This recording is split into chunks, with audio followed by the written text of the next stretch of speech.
welcome back to another exciting episode of Cyber Defense TV. I'm Gary Malewski, your host and the publisher of Cyber Defense Magazine. Today, in the hot seat, is one of the top 25 women in cybersecurity, Carolyn Crandall, who is the Chief Deception Officer of Attivo Networks. Again, the coolest title I've heard. It's a very fun title indeed. So it fits with being part of a deception technology company. So I'm not out here to deceive everybody about everything, but just spent a lot of time evangelizing and teaching people about the benefits of deception. So the title kind of stuck and people enjoy it. So I keep it. I love it. And you know, most companies in cyber are worried about the breach happened and it's too late. You guys are worried about stopping the breach. I mean, it's a different approach. I think it's a time-based security approach. Can I slow down the bad guy's time frame or timeline where they think they're in and they're stealing, right? Yes. And you make it better for the CISOs because the data is not stolen if the hacker's looking at the wrong stuff. Yep, yeah, it really breaks down to a couple pretty simple things. One is if you can identify the threats before they have a chance to advance their attack, you're ahead of the game. If while they're attempting to break out, right? So if you look at most of the stats, say in about 4.5 hours, the attackers are going to be able to break out and be able to move through the network. And so the key focus of what Attivo does is we give the visibility to that lateral movement, regardless of how they're trying to attack, whether they're moving laterally, reconnaissance, credential theft, man-in-the-middle attacks, looking at services to exploit. We just cover everything. And essentially, if you make a whole endpoint a decoy and the attacker cannot move off of that endpoint, they're not going to be able to successfully get to what they want to complete a breach. And so it's really a super easy, efficient way of stopping the attacker in their tracks. However, they do, as you said, think that they're advancing the attack. And so then you get a rare thing which is able to get threat intelligence that's very specific to your company, right? It's one thing to go to a database and say, well, this is what's out there. It's different to go, this is what's in your network, who they, how they're attacking, what they're after, and then really be able to strengthen your defenses. And so that's what's making this technology really take off right now. Do we find more malicious insiders or insider threats with deception-based technology because people weren't looking that way before? They were always thinking, oh, it's the bad guy sending a remote access Trojan through a spear phishing attack, right? One of the biggest exploits. But are we finding more malicious behavior inside that is a trusted source, an employee or consultant? We are. And if we look at in our customer base, and we always see when they come on board, well, why'd you buy this technology? And in 40% of them, insider threat detection is the number one use case of why they bought. Because it's very efficient.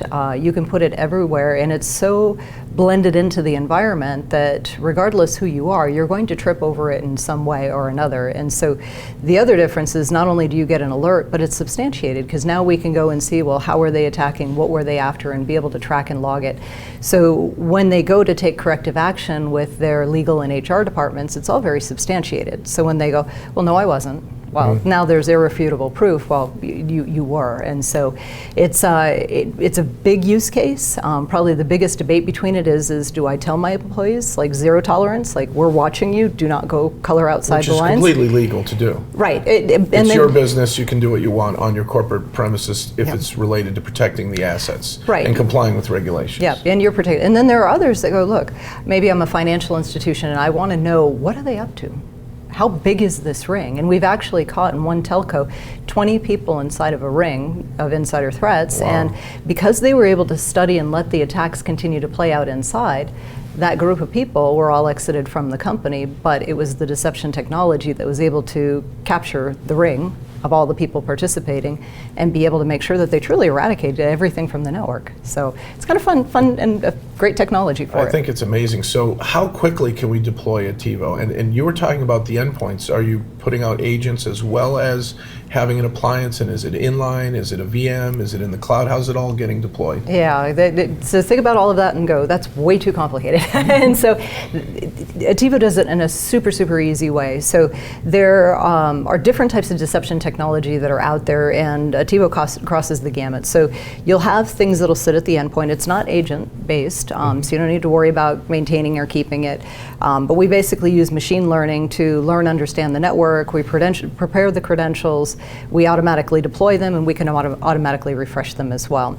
And so what you get then is as a attacker is looking to steal those credentials, look for mapped shares, try to do a man-in-the-middle attack, look for closed ports in different services so they can kind of backdoor in that way. Those are all things that we'll detect at the endpoint. However, people may not get in necessarily that way. They may come in around the network in a different way, and then it becomes important to catch the lateral movement. And that's where you start to put decoys as your landmines throughout the network. So you're going to catch them as they try to move to their next asset. And of course, Active Directory. And that actually ties to one of the new announcements that we just put out before Black Hat, is it is a form of deception, but it's actually a very elegant way of redirecting Active Directory attacks. So as they go out and look for key credentials, key systems, it will actually trick them into thinking they're actually engaging with Active Directory, give them fake information, and send them back out. So again, giving the defender much more information, better ability to be able to stop them, especially before they have a chance to compromise Active Directory. Because once they do that, it's over. It's a big mess once that happens. And so this is just more layers of defense that, regardless of how the attackers attack or what method they're using, we're going to be able to stop them so they can't move within the network to really get anywhere. And they're going to do it early and quick. Very cool. Last question. How do I buy Attivo? Is it direct? Is it channel? Where do I go? Very, very channel-friendly company, and so we work with a broad spectrum of both resellers and managed service providers throughout the globe. We actually have a presence all around the world now, so anybody that's interested in doing that can either find one of our partners or they can come to our website, and we'll be happy to connect them up with the right people. Sounds great. Great interview, great hot seat, folks. You've got to get deception-based technology from Attivo Networks at attivonetworks.com. And then come back next time for an exciting episode of Cyber Defense TV. Thank you.